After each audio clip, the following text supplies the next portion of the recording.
We're ready to go. Hello, everybody. My name is Lisa Peyton. Thank you so much for joining. I hope that today will be an immersive and somewhat exciting session. I work for Intel. I'm a global social and immersive media strategist at Intel Corporation, but really the reason I'm here is Draxtor. Bernhard Drax and I go way back to early Second Life days. I met him first in his virtual SL recording studio. And I had a huge crush on Draxtor back then. And I can remember it. It was almost 10 years ago, but I remember what his studio looked like. I remember what he sounded like. And there was, it was a memory, a real memory that happened. And we'll talk more about that in a moment. But we're here to talk about embodiment in social VR. And Draxtor, I'm going to kick it over to you.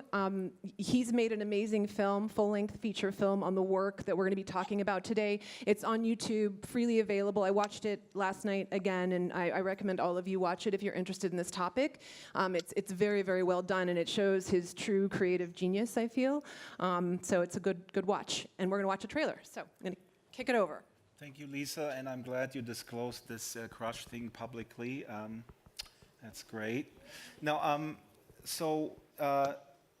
I made a film, a feature-length film. I've been in Second Life for over 10 years, and I made a feature film on the research of Dr. Tom Boellstorff, anthropologist at UC Irvine, and Dr. Donna Davis from the University of Oregon, and they investigated embodiment and placemaking in virtual worlds. We actually see them here in their own avatar embodiment.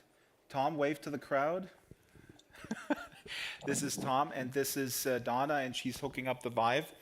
This is a virtual world called Sansar that is Linden Lab, the makers of Second Life. That's sort of their next generation virtual world, which is compatible with all the premium VR headsets.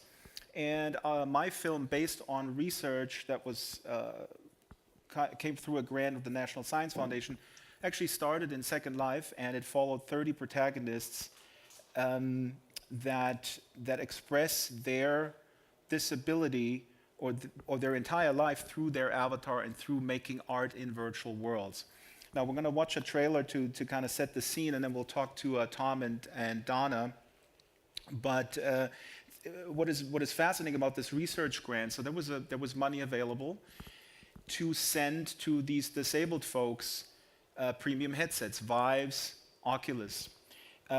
We started in Second Life, but we expanded, the research started in Second Life. We expanded to high fidelity, which is also a social VR world. Sansar and high fidelity are both sort of the next-gen social VR worlds. It's completely user-created. The avatar is built in. And the interesting thing about this was that although every of these 30-plus participants from the disabled community would have received a headset, a lot of them actually declined for various reasons. For example, we have one participant in the study who has PTSD. And she said, no, I'm fine without a headset. I'm perfectly fine with mediating this through a screen because I would feel completely, terrified if I put the headset on. So for me as a documentary filmmaker, following these guys around and documenting all this, it was fascinating because the industry, and in my film we talked to the CEO of Linden Lab, Ebba Altberg, we talked to the founder of Second Life, Philip Rosedale. They are very focused on making these next generation virtual worlds headset compatible. They're all like, this is so much more immersive, and it is. It is awesome, as you will see, to have these controllers and walk around and express your body. But what do you do if you're so severely disabled as one of our protagonists, Cody, who has cerebral palsy, and he actually types with his foot? We went to Linden Lab and to High Fidelity, and we hooked up these controllers to his foot, and he was able to map that to his arm, and he was able to give Tom a high five. That's a scene from the film. And so what was interesting to observe that there is much more to be done in order to include a whole variety of people in sort of this social virtual reality movement, and that's sort of what the film is about. And let's fire off a little trailer here. And this trailer, by the way, is pre, I was just saying this as a filmmaker, pre-audio post-production, and there is some error, so it's just a little teaser for me. Oh, Lisa, I'm so No, that's the Germans are always sort of apologizing for everything. That's just, here we go. Most of the time, the virtual. Oops, can we get a little louder on this one? Bring it up here too. This starts off with a woman. She calls herself Shyla the super gecko. Her embodiment in virtual reality is a gecko. And the first time I met her, I asked her, "Why is your gecko a super gecko?" And she says, "Well, I wear a cape. That's why I'm a super gecko." And it starts off with her, and she's from Chicago, and I visited her at the physical therapy place, and this is the trailer. Most of the time, the virtual worlds are based on a sedentary lifestyle, right? So most of it is in a chair. So from my perspective, it's debilitating. That's a good point. We included funding to be able to purchase VR equipment for a small number of people associated with the study, not for everyone, so that we could try and get people with disabilities involved in the conversation from the ground floor. Okay, wait, Did I break it? So where are we going, Tom? We're going to San Francisco. And what are we doing there? We're going to go to Linden Lab, and we're going to bring some cool people with us.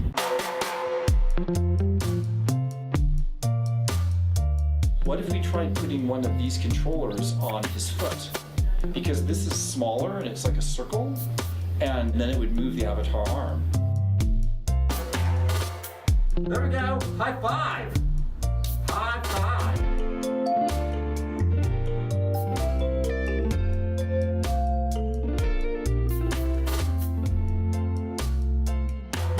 There is a mind trust out there among people with disabilities. Incredibly creative people. I wasn't too sure about this film when we started. Disabled people are overwhelmingly presented poorly. Most include awful stereotypes about disabled characters who sit around all day thinking about how horrible their disabilities are. The thing is, I'm not broken. You don't have to fix me. And it's this, I'm just going to call it what it is. It's the ableism of the world that thinks I am. I was diagnosed when I was 24. Sometimes people can see me crawling, but so many other people with ADHD are good at this that we can become very confident, and people think that we actually levitate. When somebody's disabled and they're acting normally with you, that's a gift. They're giving you a gift. You know, and you need to appreciate the energy that's going into that. To me, disability becomes a spiritual journey in the sense of I must have some faith that my entire lack of control over most everything other than my own attitude, I will still be safe. How many of us are trapped inside of a body or a place? It's muted because they're playing the film right now. Doesn't allow us to really live our lives in the way that we feel capable of. And these technologies may open those doors in really exciting ways.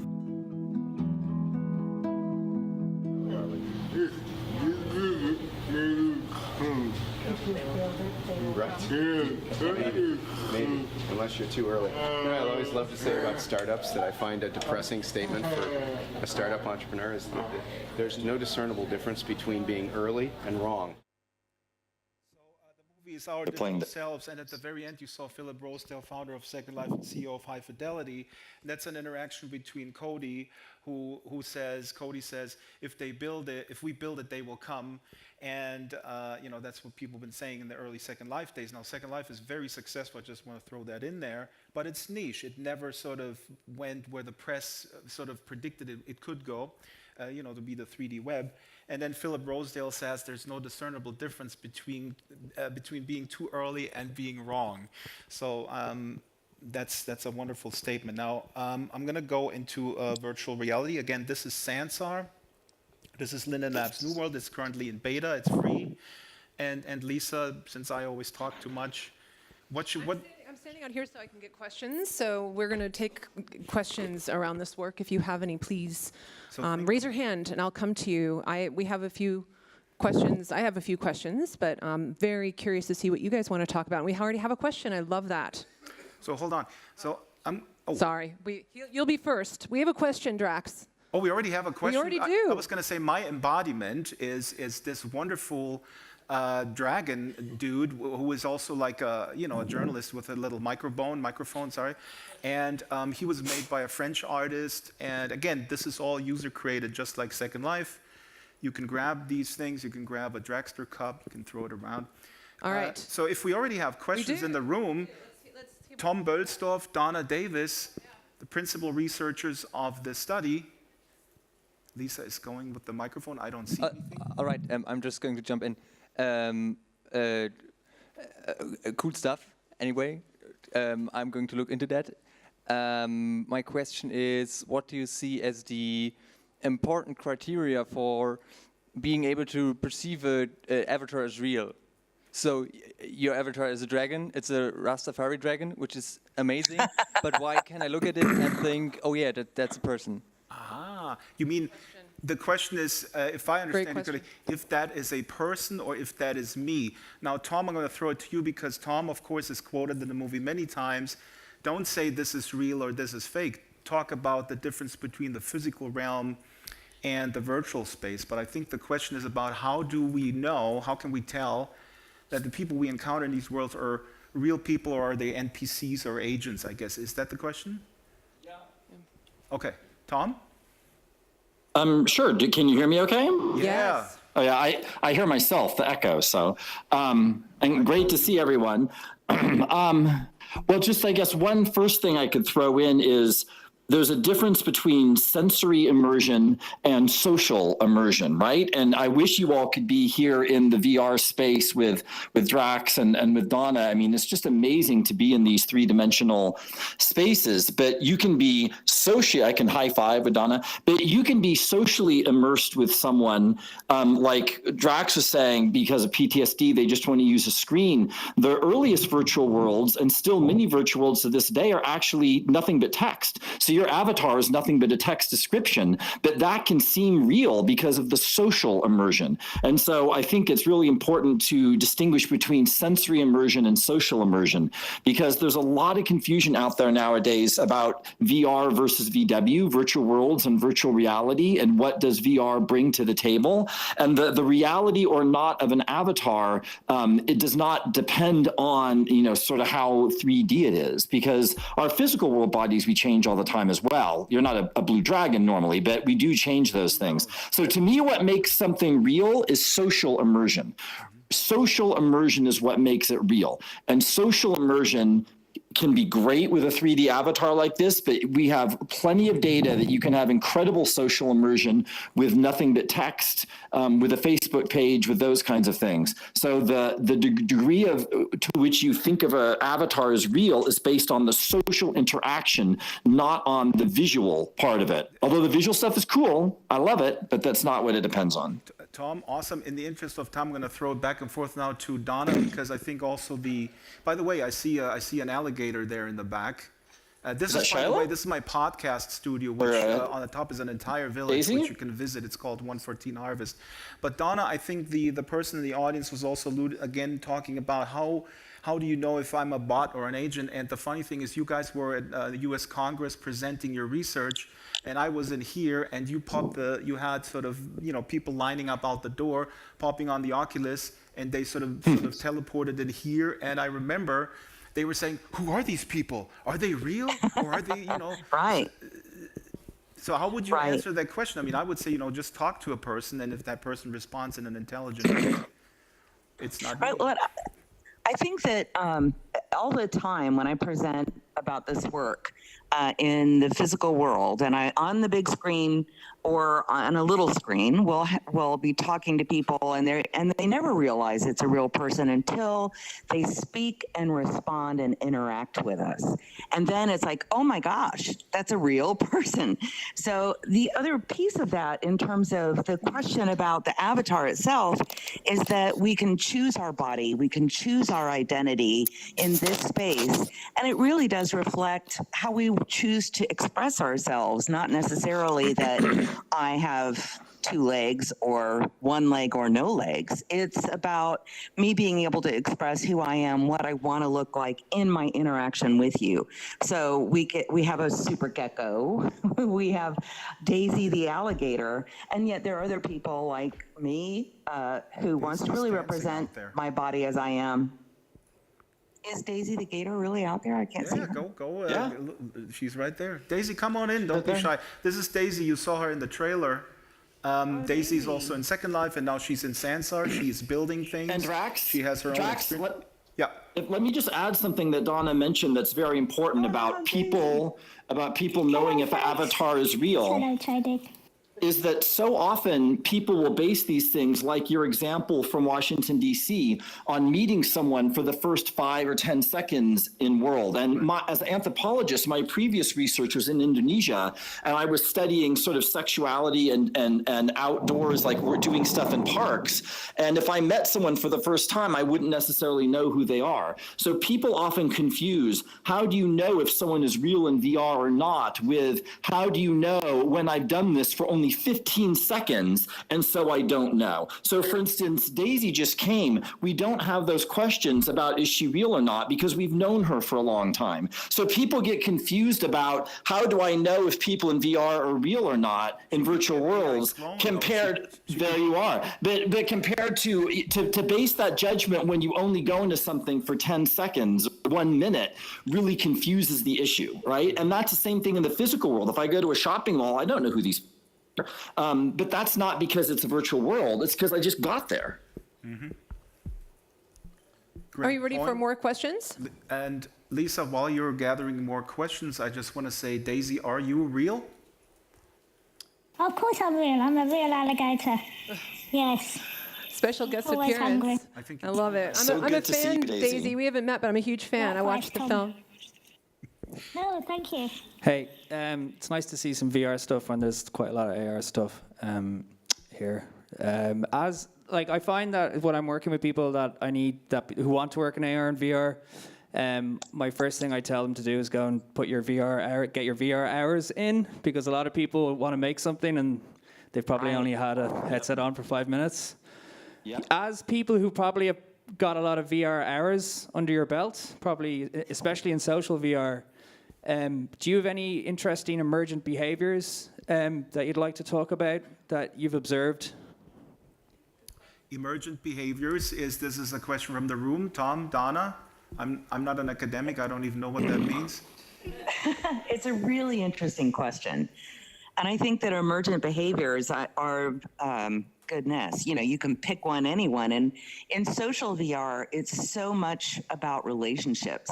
So when Daisy walked into the room, I haven't seen Daisy in a while, and it made me joyful, as though I was seeing an old friend that I hadn't seen in a long time.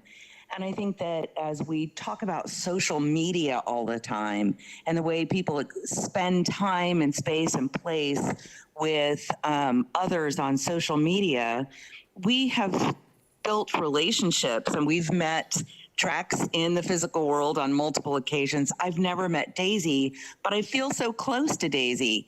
And I think that as we think about emergent behaviors, we think about the way you can create relationships, the way you can create community, and the way you can create identity. And one of the things that we looked at, of course, with this, the National Science Foundation grant, was the impact that it had on people with disability.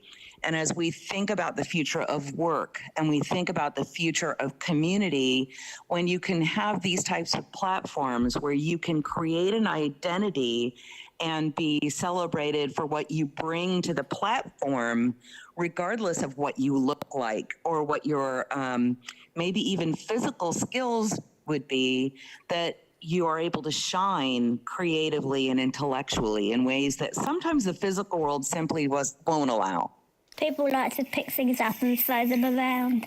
That's right. Yes. In VR. I mean, I can add a quick thing to add to that, and I'm glad you brought up the AR piece of it, is we're still at a point, like I said before, where there's a lot of confusion about what is the VR bringing to the table and what is the virtual world bringing to the table. So for instance, something I've written about with regard to Second Life is the idea of being AFK, away from keyboards, so that someone can step away from the computer and they could still be present. Now that continues here in Sansar, where in a VR world like this, but a new emergent behaviors, for instance, right now in the physical world, I want to grab some coffee. I have to hold both controllers with one hand, and I'm lifting up the headset, and you sort of see a strange movement of my hands. So will there be sort of new social norms for people realizing when people are AFK way with the VR.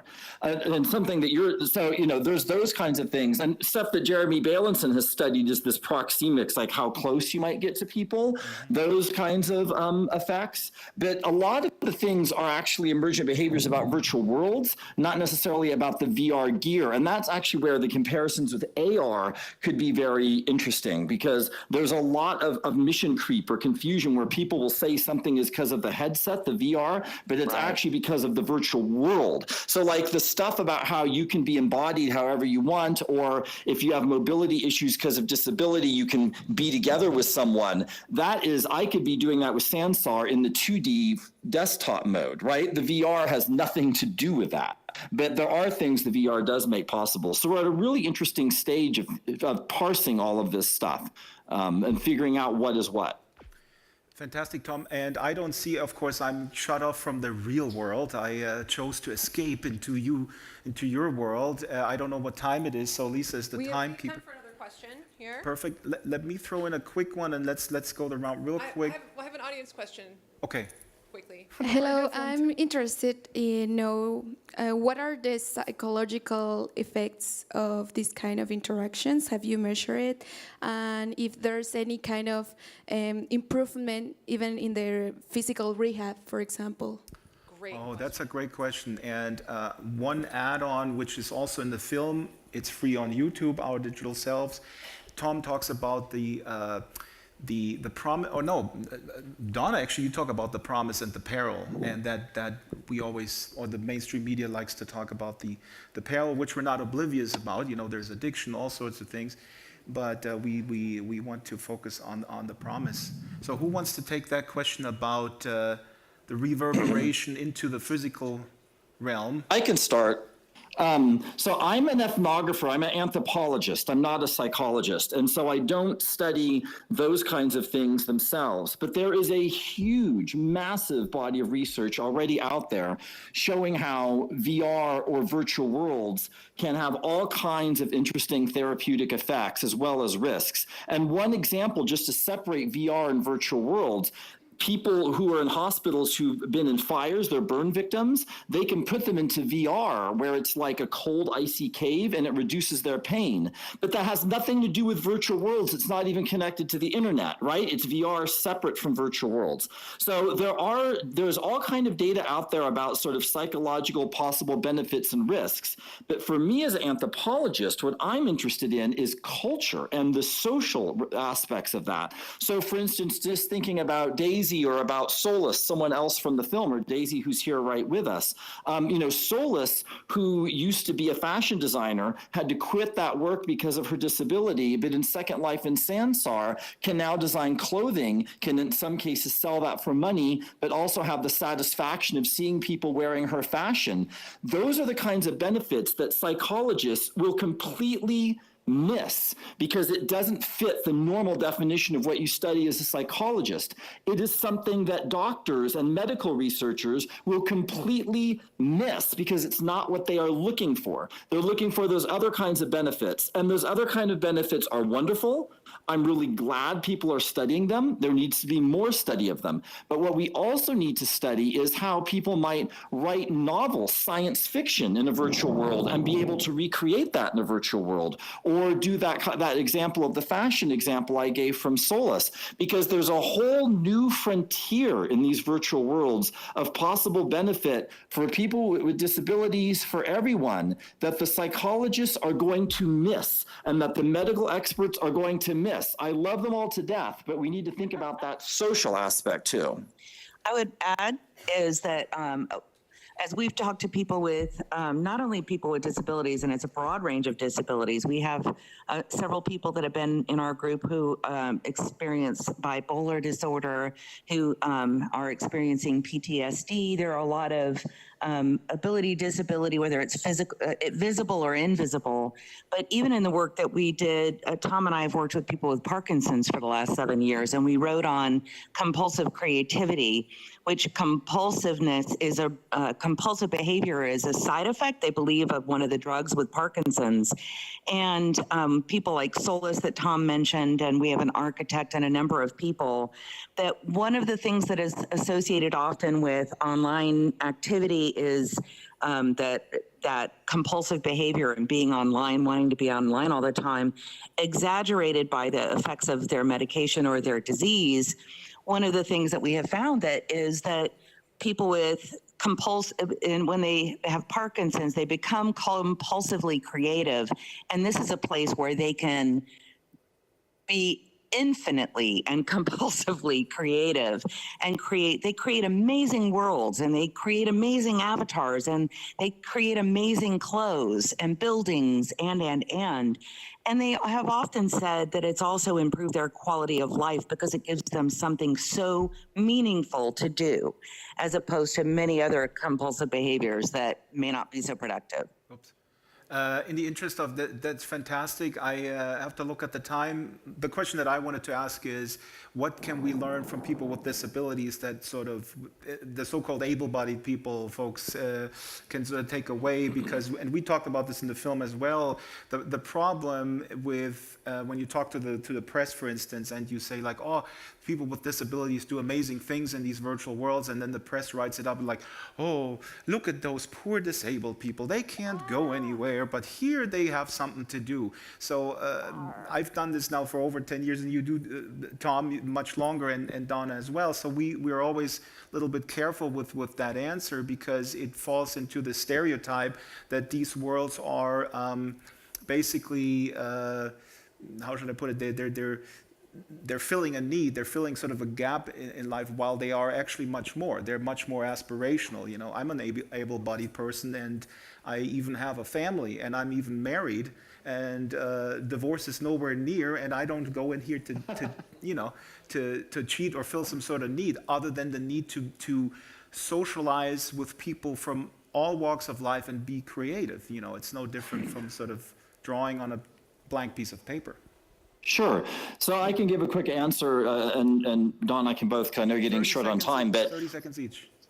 Like, if I wanted to have an alternative title for your film, one might be Beyond Mobility, because just to see this as something that allows people who can't get out of the house to meet radically undersells what is possible here. And people with disabilities throughout human history have been pioneers in the use of new technologies. And when we look at what disabled people are doing in virtual worlds, it's true for some of them that can't drive or get out of the house, it helps them meet. But it doesn't explain everything that's happening in these spaces that people with disabilities are doing. And the disability journey is the human journey. And so what they are doing, what people with disabilities are doing, tells us about the human journey in general, because we will all be disabled if we're lucky to live long enough. Only about 15 to 20% of people are born with disabilities.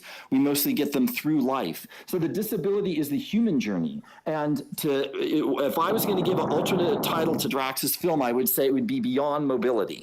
Because the mobility thing is great, that I can be here with you all in Munich right now, but that is 1% of what the virtual worlds offer. And we see that from the disability experience. Where are you? Donna, 30 seconds. Vienna. I don't know where I am. Munich, wherever you are. We're in the Drax. We've got a few extra minutes. Awesome. Okay, but keep it to 30, because I want Daisy to have the last word.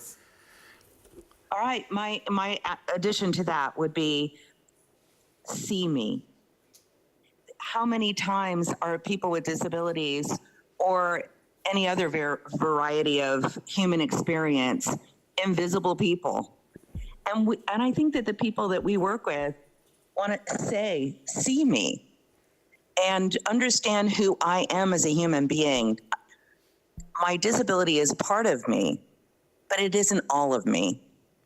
So see me for who I am as the whole person, for all that I bring, don't look at me. And this is one of the things that I love about the disability community, is Tom and I have tried to navigate this carefully, because we are able-bodied, is that now in the literature, what I hear often is you have the disabled and the non-disabled. So don't call it abled and disabled. But the non-disabled is another negative. It's like, don't put dis in the negative. Look at us as humans that have multiple abilities and different abilities, and see me. So we have Fantastic. Another audience question up here. Audience question, please, go ahead. And I'm going to puppeteer. Sorry. I have a pretty spiritual and futuristic question. For me, embodiment is like embodying the higher self, your consciousness, spirituality into this body, and like this could be also like an avatar in this reality, if you look at this that way. So when people are having some altered state of awareness experiences like meditation, or even when most people are dreaming, you have real experiences like flying, walking around, you can even feel things, but you don't move at all. So everything happens like absolutely no need of the physical element of your body, just pure consciousness. Where do you see technology, VR, AR, BCI, CBI, whatever, coming in the future? Now, what are the capabilities of actually having different experiences totally without any physical interaction? That's an awesome question, and just quickly, and then I'll throw it to you, because as you know, Second Life oftentimes is being described, or was described, as sort of a lucid dream, and we talked about this in your research a lot, that this is sort of the inner self is coming, you're walking through someone else's dream because everything is user created. I mean, again, this is a tiny fraction of what Sansar is in beta. There's already tens of thousands of worlds being created. This is just a tiny little room. One of the every experience is 16 square kilometers, so there's plenty of space that you can roam around in with your consciousness. Donna, why don't you take this question? Sure. I think that also it goes to the point you made that I talk often about the promise and the peril, is that the promise is that you get to experience interaction, creativity, space, and time in ways that the physical world simply doesn't allow. And for some people, that's even creating connection and other human connection that their physical world may not allow. At the same time, I think we have to be super careful that we don't end up plugging into the matrix, and that we have to remain firmly grounded in our physical body's physical world in a way that we don't sacrifice our body and our spirit, but we're able to augment it in a really beautiful, meaningful, and often spiritual way, but that we don't lose our body in the process, and that we don't lose the physical relations that we have, and that we don't take care of the planet that we live on. So I think it's a really important question that is only answered over time and the way we as human beings continue to build and experience the space. And I feel bad because Daisy was, I talked to Daisy on the phone earlier and said, hey, Daisy, if you're around, why don't you just pop in?